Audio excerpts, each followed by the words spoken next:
राधा स्वामी जी। बाणी बाणी अज्ञात अनामी सतनाम सतपुरुष की।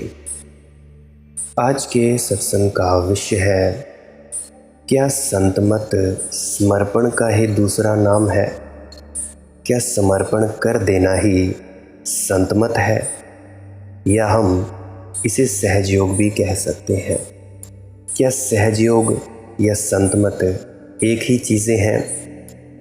जैसा कि आप सभी जानते हैं कि मैंने कुछ दिनों पहले संत सरहपा के बारे में कुछ चर्चा शुरू की थी, सहजयोग के बारे में चर्चा शुरू की थी।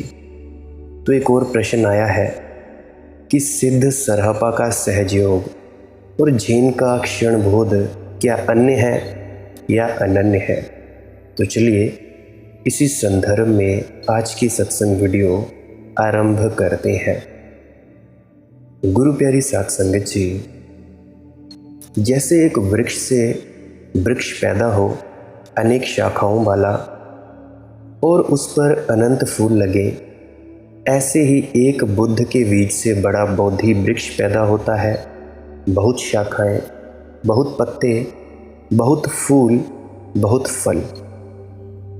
गौतम बुद्ध के जीवन में जो महाक्रांति घटी, उसकी किरणें सभी दिशाओं में फैली। जैन भी उसी बोधि वृक्ष पर लगा हुआ एक फूल है और सरहपा का सहजयोग भी। सरहपा बुद्ध का उतना ही ऋणी है जितना बोधि धर्म। बुद्ध के एक शिष्य से जैन की उत्पत्ति हुई, दूसरे शिष्य से सरहपा से सहजयोग की, पर दोनों में उस एक ही वीणा वादक के स्वर गूंज रहे हैं। ऊपर ऊपर भेद होगा, भीतर भीतर अभेद है। एक ही राग गाया है, वाद्य अलग हो सकते हैं। किसी ने वही राग मुरली पर गाया है और किसी ने वही राग वीणा पर छेड़ा है। वाद्य भिन्न है, होंगे ही। बोधि धर्म के पास एक तरह का व्यक्तित्व है जिससे जैन का जन्म हुआ। संत सरहपा के पास दूसरे तरह का व्यक्तित्व है जिससे सिद्धों के सहजयोग या संतमत का जन्म हुआ। जैसे चांद निकले, झील में भी उसका प्रतिबिंब बने, नदियों में भी, सागरों में भी और बाकी तौल तलैयों में भी बने। ऐसे ही एक ही चांद का प्रतिबिंब है, एक ही चांद की रोशनी है, लेकिन प्रत्येक ताल तलैया के जल का अपना रंग है। किसी का मटमैला है, किसी का स्वच्छ है, किसी का नीला है, किसी का स्फटिक मणि की भांति है। तो उतने भेद पड़ जाएंगे, पर वे भेद मौलिक नहीं है। जैन का क्षण बोध और सरहपा का सहजयोग एक ही प्रक्रिया के दो प्रयोग हैं।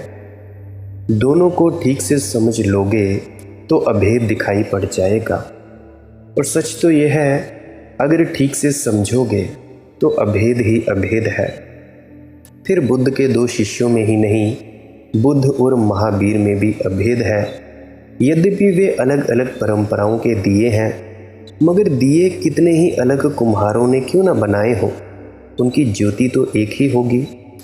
चाहे मोमबत्तियों के कितने ही अनेकों रंग हों, लाल, नीली, पीली, काली, सफ़ेद, परंतु उनकी ज्योति तो एक जैसी ही होगी।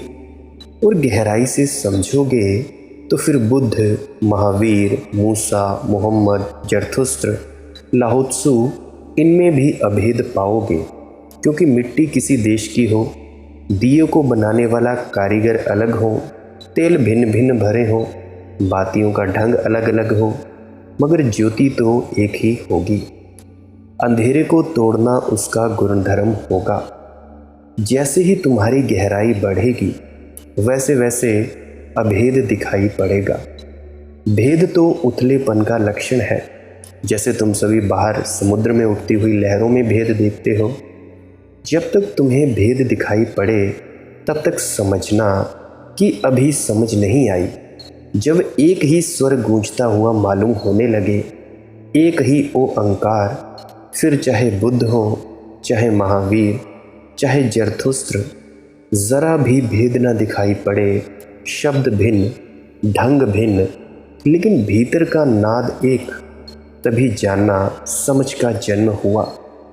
उस समझ को हम प्रज्ञा कहते हैं। वह समझ शास्त्रों से नहीं आती, किताबों पोथियों को पढ़कर नहीं आती। शास्त्रों से आती होती तो दुनिया में धर्म इतने झगड़े खड़े ना करते, इतने उपद्रव ना होते। वह समझ भीतर शून्य भाव हो तो आती है। वह समझ शून्य भाव का ही स्वाद है, सुगंध है। ध्यान की गहराई में वह समझ पैदा होती है। जैन कहता है, क्षण क्षण जियो, एक एक सेकंड को पूरी तरह से जियो। इस क्षण में बीते हुए क्षणों की कोई छाया ना पड़े, इस क्षण पर आने वाले क्षणों की भी छाया ना पड़े, क्योंकि बीता हुआ क्षण अगर छाया मारेगा तो इस क्षण को वासा कर देगा। फिर तुम ताज़े ना जी सकोगे, फिर तुम्हारी ज़िंदगी में ऊब हो जाएगी। मैं आपसे विनती करता हूँ, अगर आपको ये वीडियो समझ ना आए तो बार बार इस वीडियो को सुनिएगा, 10-15 बार सुनिएगा, क्या पता आपको समझ में आ जाए। अब मैं थोड़ा आगे बढ़ता हूँ। मैं कहता हूँ, अगर इस क्षण को तुम जियोगे और पिछला क्षण तुम्हें अभी छाया ना मारेगा, फिर तुम ताज़े जी सकोगे। परंतु अगर ऐसा ना हुआ, फिर तुम ज़िंदगी में ऊब हो जाएगी तुम्हारी, फिर पुनरुक्ति होगी, फिर तुम युवा ना रहोगे, तुम समय के पहले वृद्ध हो जाओगे, फिर तुम किसी अर्थ में जिंदा ना रहोगे, जिंदा दिखाई पड़ोगे मगर मुर्दा होोगे, क्योंकि अतीत मुर्दा का नाम है। जो जा चुका और अब नहीं है, उसका बोझ तुम्हारे ऊपर नहीं होना चाहिए।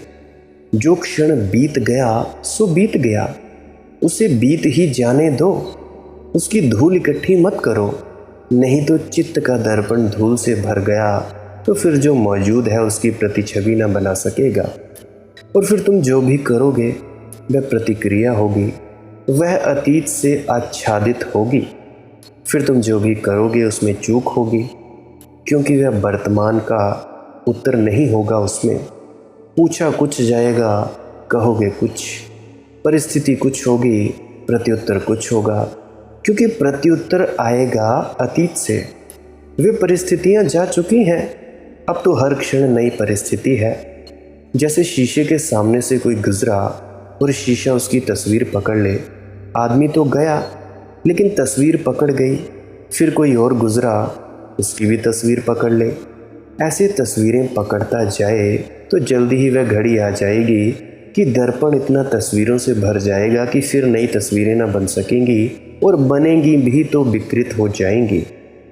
दर्पण की खूबी यही है, दर्पण जैन मार्ग है। इसलिए जैन फकीरों ने दर्पण का खूब उदाहरण दिया है, शीशे का खूब उदाहरण दिया है। वह उनका खास प्रतीक है।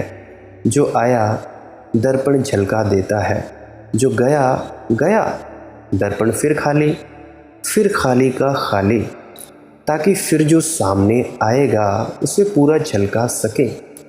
ऐसे दर्पण की भांति जीने का नाम जैन है। और स्वभावतः जो इस तरह जिएगा उसकी ज़िंदगी में बोझ नहीं होगा और चिंता भी नहीं होगी। स्मृति का बोझ नहीं, भविष्य की चिंताएं नहीं। उसका क्षण बड़ा शुद्ध होगा, उसके क्षण में बड़ी सुगंध होगी। उसका क्षण ऐसे होगा जैसे इन वृक्षों का क्षण हरा भरा जो आप बाहर देखते हो, उसका प्रतिपल अपूर्व निर्दोषिता से भरा होगा। उसकी ज़िंदगी में एक सुवास होगी, उसी सुवास का नाम सत्संगी होना है, सन्यासी होना है, और ऐसी अवस्था का नाम ध्यान है।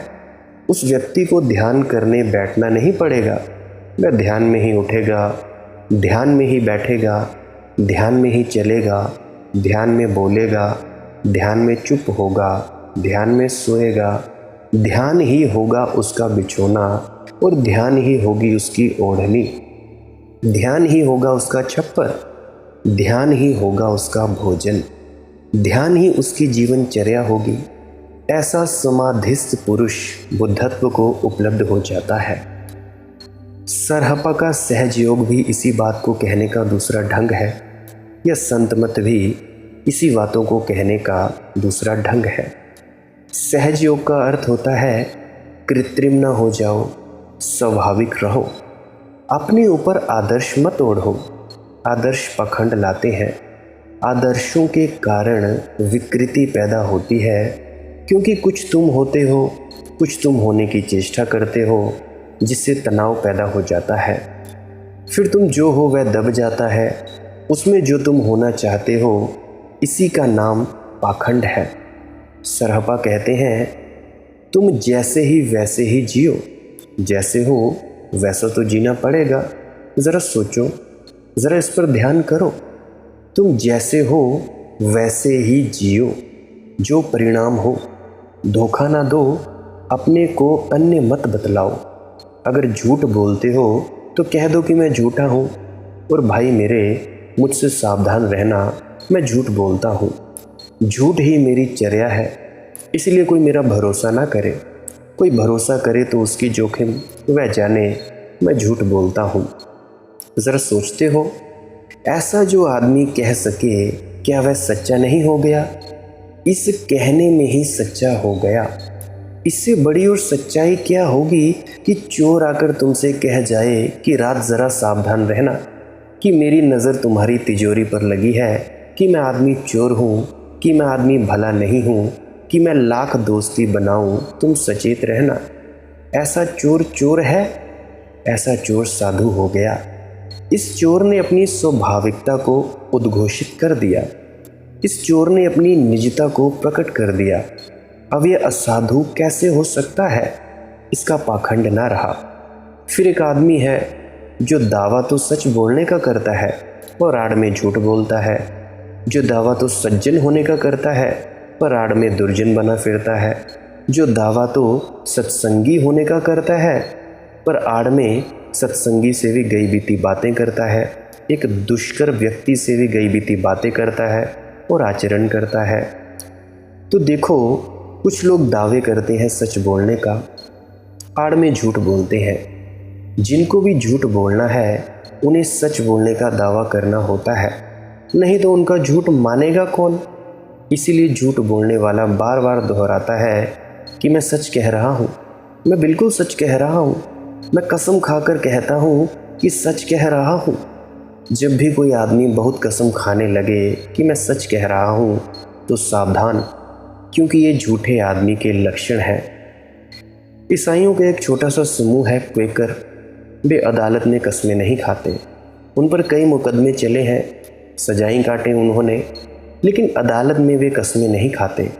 अदालत में कसम खानी पड़ती है कि मैं शास्त्र को सामने रखकर या परमात्मा को साक्षी रखकर कसम खाता हूँ कि झूठ ना बोलूँगा। क्वेकर कहते हैं कि जो झूठ बोल सकता है वैसी कसम भी खा सकता है, फिर भी झूठ बोलेगा। झूठ बोलने वाले की झूठी कसम खाने में अड़चन क्या है? बात तो ठीक कहते हैं कि जब झूठ ही बोलता है कोई, तो उसकी कसम पर कैसे भरोसा करते हो? वह कसम भी झूठ खा लेगा। और वे ये भी कहते हैं, चूंकि हम झूठ नहीं बोलते, इसलिए हम ये कसम कैसे खाएं कि हम झूठ नहीं बोलेंगे। ये तो कसम खाने में हमने मान ही लिया कि हम झूठ बोलते थे, कि हम झूठ बोलते हैं, कि हम झूठ बोल सकते हैं, और हम कसम खा रहे हैं कि झूठ नहीं बोलेंगे। तो क्वेकर कसम नहीं खाते। ये बात प्रीतिकर है। कोई सच्चा आदमी कसम क्यों खाए? कसम का तो मतलब ही ये हो गया कि बिना कसम खाए जो बोलते हैं वह झूठ है, और फिर जो झूठ ही बोलता है उसे कसमों से क्या भेद पड़ेगा? याद रखना, जो आदमी बार बार कहे कि मैं कसम खाता हूँ, मैं राम जी की दुहाई, कि गीता छू ले, कि बाइबल पर हाथ रख दे, उससे तो सावधान ही हो जाना। सच्चा आदमी कसम क्यों खाएगा? सच्चा आदमी सच बोलता है, इसकी दुहाई नहीं देनी होती, इसको पुनरुक्त नहीं करना होता। लेकिन झूठे को खुद ही शक होता है। झूठे को भीतर लगा ही रहता है कि कौन मानेगा मेरी, चलो कुरान का सहारा ले लूँ, कि बाइबल का, कि गीता का, कि चलो राम को बीच में ले आऊँ, कृष्ण को बीच में ले आऊँ, अल्लाह को बीच में ले आऊँ, शायद उनकी आड़ में काम बन जाए। बहुत कस्में खाकर वह आदमी अपने झूठ को चलाने का उपाय बना रहा है, झूठ के लिए रास्ता बना रहा है। कसम खाना कोई अच्छा लक्षण नहीं है। कसम झूठे के लक्षण है।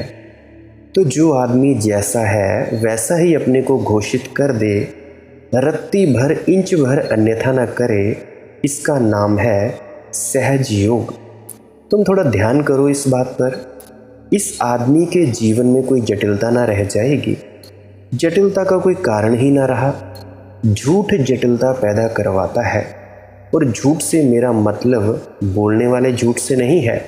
लोग झूठ जीते भी हैं। लोग मुखौटे लगाए हुए हैं। मुखौटे के पीछे कुछ और है। मुंह में राम राम, बगल में छुरी है। मुंह में राधा स्वामी, बगल में छुरियाँ। मुखौटा बड़ा प्यारा लगा लेते हैं। मुखौटे तो बाज़ार में मिलते हैं। तुम जो चाहो वह मुखौटा लगा लो, असली चेहरा पीछे छिप जाता है। जो बड़े कूटनीतिज्ञ होते हैं उनको देखा, वे दिन में भी रात में भी काला चश्मा चढ़ाए रखते हैं ताकि उनकी असली आंख दिखाई ना पड़े। काला चश्मा रात में भी कोई आदमी चढ़ाए हो, सावधान हो जाना, क्योंकि काला चश्मा चढ़ाने वाला आदमी बेईमान है। वह ये खबर दे रहा है कि वह अपनी असली आंख तुम्हें नहीं दिखाना चाहता। और आंखें अक्सर कह देती हैं जो ज़बान नहीं कह पाती। तो वह आंख की ओट में किए हुए है।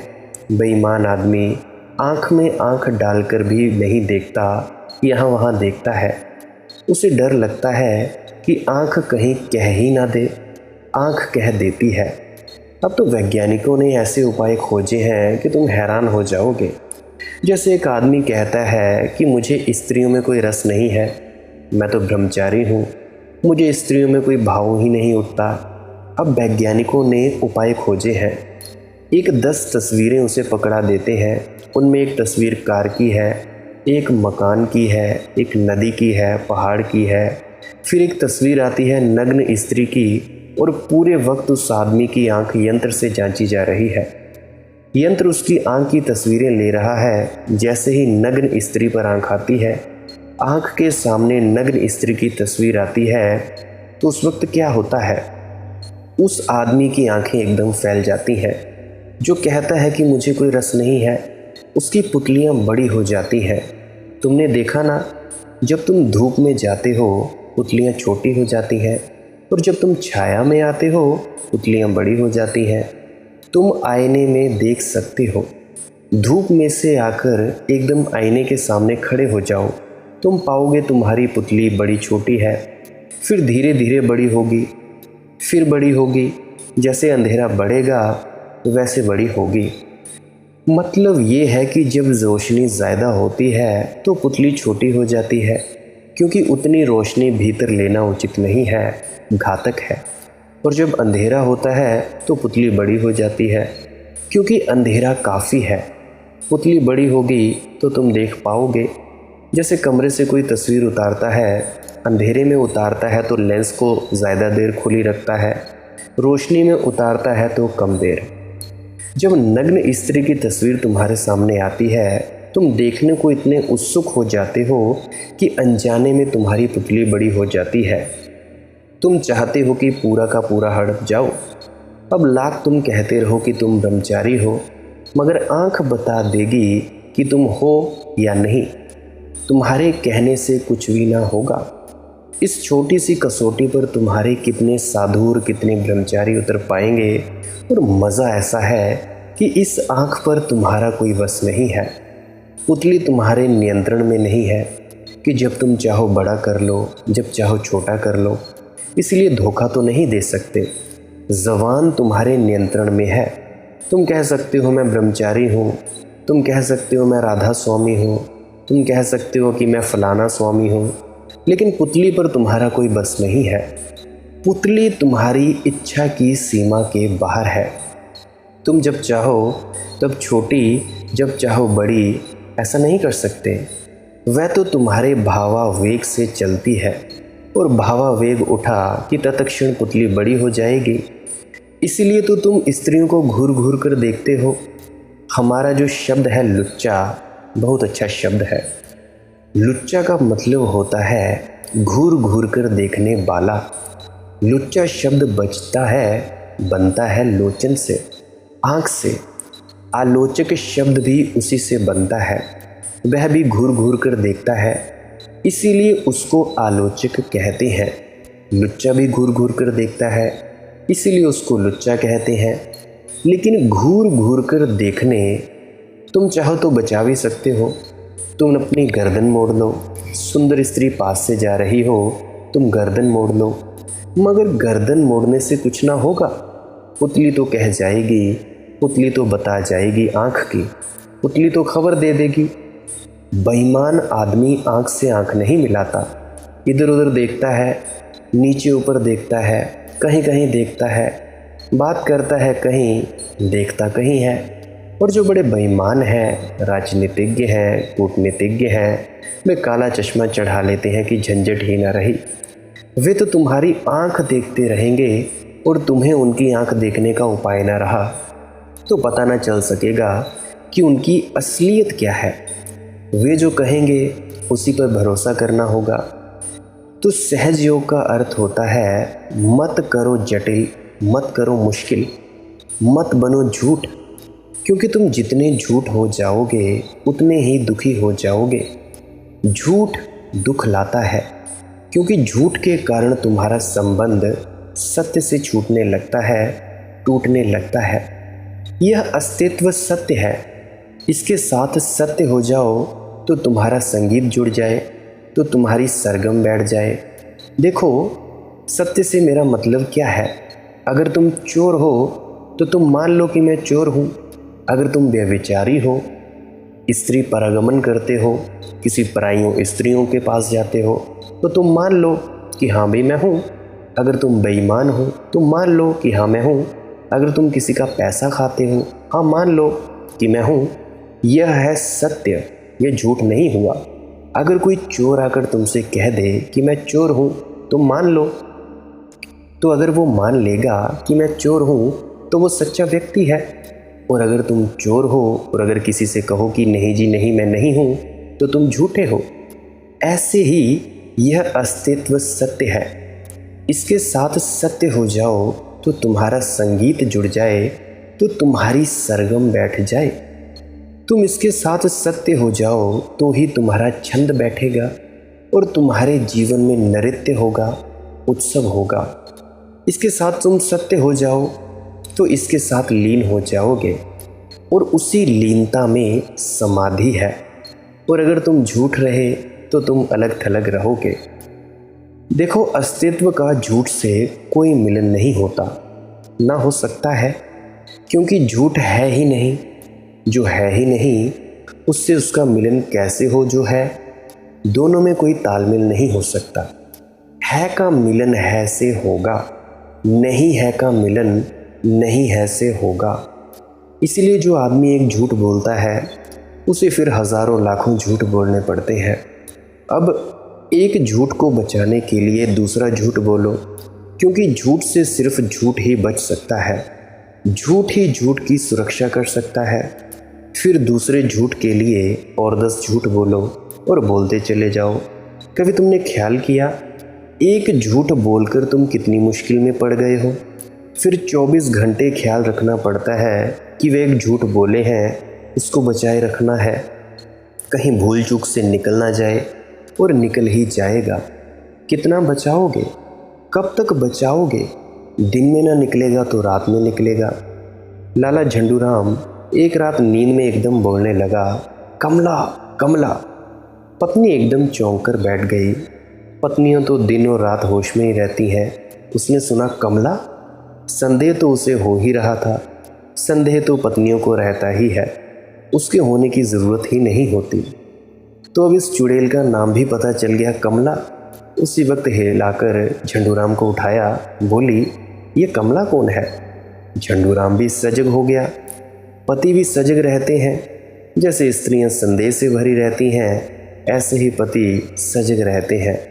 और जिसकी स्त्री जितने ज़्यादा संदेह से भरी रहती है, वह पति उतना ही ज़्यादा सजग रहता है, नींद तक में होश रखता है। समझ गया कि भूल हो गई। उसने कहा कि ये कमला कोई नहीं है, घुड़दौड़ होने वाली है, घोड़े की दौड़। उसमें एक घोड़ी का नाम है कमला। खैर, किसी तरह बात रफा दफा हो गई। दोनों सो गए। लेकिन इतनी आसानी से कोई पत्नी राजी तो होती नहीं और इतने जल्दी भरोसा कर ले। दूसरे दिन झंडूराम जब दफ्तर से वापस लौटा तो उसने कहा कि इस घोड़ी का फ़ोन आया था। तो झंडूराम को पसीना छूट गया। पकड़े गए। फ़ोन वगैरह आया नहीं था, लेकिन इतना कहने में ही पकड़े गए। झूठ बोलोगे ज़्यादा देर नहीं चल पाएगा, चल ही नहीं सकता। झूठ के पैर नहीं होते। झूठ को चलना भी पड़ता है तो सच के पैर उधार लेने पड़ते हैं, और सच के पैर और झूठ की देह, इन दोनों के कारण तुम्हारे जीवन में एक द्वंद्व पैदा हो जाता है। और एक झूठ नहीं 1000 झूठ है, इसीलिए 1000 द्वंद्व पैदा हो जाते हैं। इन्हीं द्वंद्वों में ग्रस्त व्यक्ति नरक में जीता है। तो सहज योग का अर्थ होता है छोड़ो ये द्वंद्व, छोड़ो ये द्वैत, छोड़ो ये जाल। तुम जैसे हो वैसे अपने को स्वीकार कर लो। तुम कसाई हो तो कसाई स्वीकार कर लो। तुम अगर व्यभिचारी हो, तुम वैश्या हो तो खुद को वैश्या स्वीकार कर लो। मत दिखलाओ वैसा जैसा तुम नहीं हो। जाने दो सब पाखंड। अगर कोई व्यक्ति अपनी संपूर्ण नग्नता में अपने को स्वीकार कर ले तो क्या हो, क्रांति घट जाती है। उस स्वीकार के साथ ही झेन की प्रक्रिया घट जाती है। झेन कहता है अतीत की मत सोचो, लेकिन जो आदमी नग्न रूप से अपने स्वभाव को स्वीकार करता है वह अतीत की सोचेगा ही नहीं। अतीत का लेन देन क्या है? जो गया सो गया, जो गया सो झूठ हो गया। और जिस आदमी को अपनी सहजता स्वीकार है और जिसे अपनी सहजता से कोई विरोध नहीं है, वह भविष्य की योजनाएं नहीं बनाता कि कल ऐसा हो जाऊं, परसों वैसा हो जाऊं। वह तो जैसा है वैसा ही आनंदित होता है, उसका भविष्य भी खो जाता है। सहज योग का अर्थ होता है तुम जैसे हो तुम्हें अंगीकार है। ऐसा ही संत मत का भी अर्थ होता है कि संतों के मत के अनुसार तुम जैसे हो तुम वैसे ही खुद को अंगीकार करो। परमात्मा ने तुम्हें जैसे बनाया है, इसमें तुम रत्ती भर हेरफेर नहीं करना चाहते हो। तुम परमात्मा से अपने को ज़्यादा बुद्धिमान सिद्ध नहीं करना चाहते हो। परमात्मा ने तुम्हें जैसा बनाया है, उसने तुम्हें जैसा रंगा है, वही तुम्हारा रंग है, वही तुम्हारा ढंग है। तुम उससे अन्यथा होने की ना आकांक्षा करते हो और ना ही सपना देखते हो। सहज योग परमात्मा के प्रति अनुग्रह का बोध है कि तूने जैसा मुझे बनाया ठीक ही बनाया होगा, और यहीं से तुम्हें दूसरी बात भी समझ में आ जाएगी। पूछा है कि क्या सहज योग समर्पण का ही दूसरा नाम नहीं है? निश्चय ही सहज योग संत मत समर्पण का ही दूसरा नाम है। जिस आदमी ने अपनी सहजता को अंगीकार किया, उसने अपने को परमात्मा को समर्पित कर दिया। समर्पित करेगा तो ही सहज हो सकेगा ना। असहज होना पड़ता है क्योंकि हम अपने ही पैरों पर खड़े होने की कोशिश कर रहे हैं। जब वही हमें लिए जा रहा है जहां उसकी मर्जी, जैसी उसकी मर्जी, तो फिर क्या चिंता रही, क्या बोझ रहा? फिर रख दिया उतार कर बोझ, फिर वह चले धार में, हम बहते चले जाएंगे। जब अपनी कोई इच्छा नहीं रह जाती तो प्रार्थना होती है। नहीं अपने किसी मकसद से खाली कोई भी सजदा, नहीं अपने किसी मकसद से खाली कोई सजदा, खुदा के नाम से करता है इंसान बंदगी अपनी। तुम्हारी तो सब प्रार्थनाएं झूठी हैं। नाम तो तुम ईश्वर का लेते हो, लेकिन बंदगी तुम अपनी ही करते हो, क्योंकि मांग तो तुम अपनी ही सामने रखते हो। तुम्हारी मांग महत्वपूर्ण है। परमात्मा को तुम उपयोग करना चाहते हो, शोषण करना चाहते हो। मंदिर में, मस्जिद में, गुरुद्वारे में जाकर तुमने जो प्रार्थना की है, डेरों में जाकर तुमने जो प्रार्थना की है, अगर उस प्रार्थना में तुमने कुछ मांगा भी है, कुछ भी, मोक्ष मांगा, धन मांगा, पद मांगा, कुछ भी मांगा, तो तुमने परमात्मा को नंबर 2 कर दिया। तुम्हारी मांग परमात्मा से बड़ी हो गई। तुम परमात्मा तक का शोषण करने गए हो। तुम्हारी प्रार्थना प्रार्थना नहीं है, चालबाजी है, बेईमानी है, कूटनीति है। नहीं अपने किसी मकसद से खाली कोई भी सजदा। और अगर लोगों की प्रार्थनाएं देखो, उनके सजदे देखो, तो तुम पाओगे सब स्वार्थ से भरे हैं। खुदा के नाम से करता है इंसान बंदगी अपनी, ईश्वर का नाम लेता है, चरण परमात्मा के छूता है, लेकिन अगर गौर से देखो तो अपने ही चरण छू रहा है। सिर परमात्मा को झुकाता है, लेकिन मतलब है तो सिर अपने को ही झुका रहा है।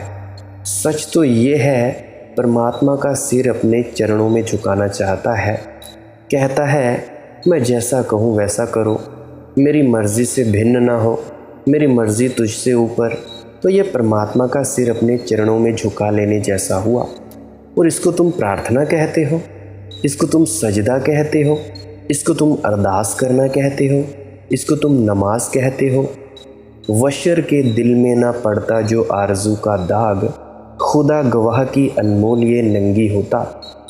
बस एक ही कमी है आदमी के हीरे होने में। क्या कमी है? एक ही कमी है आदमी के हीरा होने में, नहीं तो एक नगीना होता, एक बहुमूल्य नगीना होता। ज़रा सी चूक पड़ गई है, दाग पड़ गया है। देखते हो, हीरे में ज़रा सा दाग हो, कीमत गिर जाती है। छोटा सा हीरा भी बेदाग हो तो बड़े हीरे से कीमती होता है जो दाग वाला है। दाग क्या पड़ गया आदमी में कि हीरा ना रहा। वशर के दिल में ना पड़ता जो आरज़ू का दाग।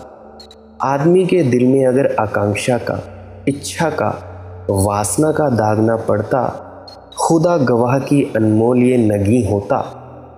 फिर बस तुम्हारे मूल्य की कोई सीमा नहीं आंकी जा सकती। सहज योग का अर्थ है नहीं कुछ मांगेंगे, चुपचाप जिएंगे। संत मत का अर्थ है जो मिलेगा उससे तृप्त, संतुष्ट। जो नहीं मिलेगा जानेंगे कि उससे ना मिलने में ही हमारा हित होगा। ऐसा है सहज योग का भाव जगत। मिलेगा तो मानेंगे, परमात्मा की इच्छा है तो ज़रूर हमारा हित होगा। नहीं मिलेगा तो भी मानेंगे, परमात्मा की इच्छा है तो ना मिलने में ही हमारा हित होगा।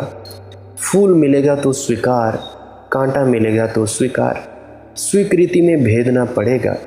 सफलता हो कि असफलता, सम्मान हो कि अपमान, लेकिन भीतर की प्रार्थना और भीतर का अनुग्रह भाव सतत एक सा बहता रहेगा। इस प्रवाह का नाम ही सहज योग है। क्या क्या दुआएं मांगते हैं सब मगर असर, क्या क्या दुआएं मांगते हैं सब मगर असर। अपनी यही दुआ है कोई मुद्दा ना हो। एक ही प्रार्थना करने जैसी है कि हे प्रभु, ऐसी प्रार्थना करनी आ जाए जिसमें कोई आकांक्षा ना हो। क्या क्या दुआएं मांगते हैं सब मगर असर। अपनी यही दुआ है कोई मुद्दा ना हो। बस ऐसी दुआ करनी आ जाए, ऐसी प्रार्थना करनी आ जाए जिसमें कोई अभीप्सा नहीं है, आकांक्षा नहीं है। सहज योग समर्पण है, समग्र समर्पण। सहज योग पूरी तरह से समर्पण कर देना है। सहज भाव से परमात्मा को पुकारना, बिना किसी शुद्र आकांक्षा से भरे चुपचाप जीवन में बहे जाना। तैरना नहीं, संघर्ष नहीं करना। नदी जहाँ ले जाए उसी तरफ चले चलना, क्योंकि सभी नदियाँ अंततः सागर तक पहुँच ही जाती हैं। अगर कोई चुपचाप बहता चले तो परमात्मा मिलना सुनिश्चित है। परमात्मा मिला ही हुआ है। तुम बहो कि अभी अनुभव में आ जाए। तुम ज़रा विश्राम करो, मगर तुम बड़े जद्दोजहद में लगे हो। तुम बड़ी दौड़ धूप कर रहे हो, आपाधापी में पड़े हो। तुम्हारी आपाधापी और दौड़ धूप के कारण जो तुम्हारे भीतर बैठा है वह दिखाई भी नहीं पड़ता। तुम इतने उलझे हो, इतने व्यस्त हो कि उसे देखो ही कैसे, जो मौजूद है ही कैसे देख सकते हो। तुम्हारी व्यस्तता के कारण परमात्मा तुम्हारा स्वभाव है, सचखंड तुम्हारा स्वभाव है। इसीलिए सचखंड को पाना नहीं है, परमात्मा को पाना नहीं है। पाने की दौड़ छोड़कर ज़रा बैठो और परमात्मा का, सचखंड का अनुभव हो जाता है। हम शाश्वत नीड़ बनाने में लग जाते हैं, वही भूल हो जाती है। जीवन प्रवाह है, शाश्वत मत नीड़ बना यायावर प्राणों के। जीवन एक सरित प्रवाह है और हम जगह जगह पकड़ लेते हैं ज़ोर से पकड़ लेते हैं, आसक्त हो जाते हैं, नीड़ बनाने में लग जाते हैं, शाश्वत नीड़, जैसे यहाँ सदा रहना है। सहजयोग कहता है यहाँ कुछ भी सदा रहने को नहीं, सभी बह जा रहा है, प्रवाहमान है, सब क्षण भंगुर है। पकड़ो मत, जियो, और जो चला जाए उसे जाने दो, ताकि जो नया आ रहा है उसके लिए तुम्हारा हृदय खाली हो, खुला हो। बीते कलों का हिसाब मत रखो और आने वाले कलों की चिंता मत करो। आज जो आया है इसे नाचो, इसे गाओ, इसे गुनगुनाओ, और इसी गीत में प्रार्थना पूरी हो जाती है, इसी गीत में समर्पण पूरा हो जाता है, इसी गीत में सिद्धों का, संतों का सहज योग सद गया, झीन फकीरों का क्षण बोध सद गया। ये एक ही घटना के दो पहलू हैं। इसीलिए आप सभी भी सहजता से जीने की चेष्टा करें, भजन सिमरन करें, और जिनको भजन सिमरन में कोई तकलीफ़ होती है मुझे फ़ोन कर सकते हैं।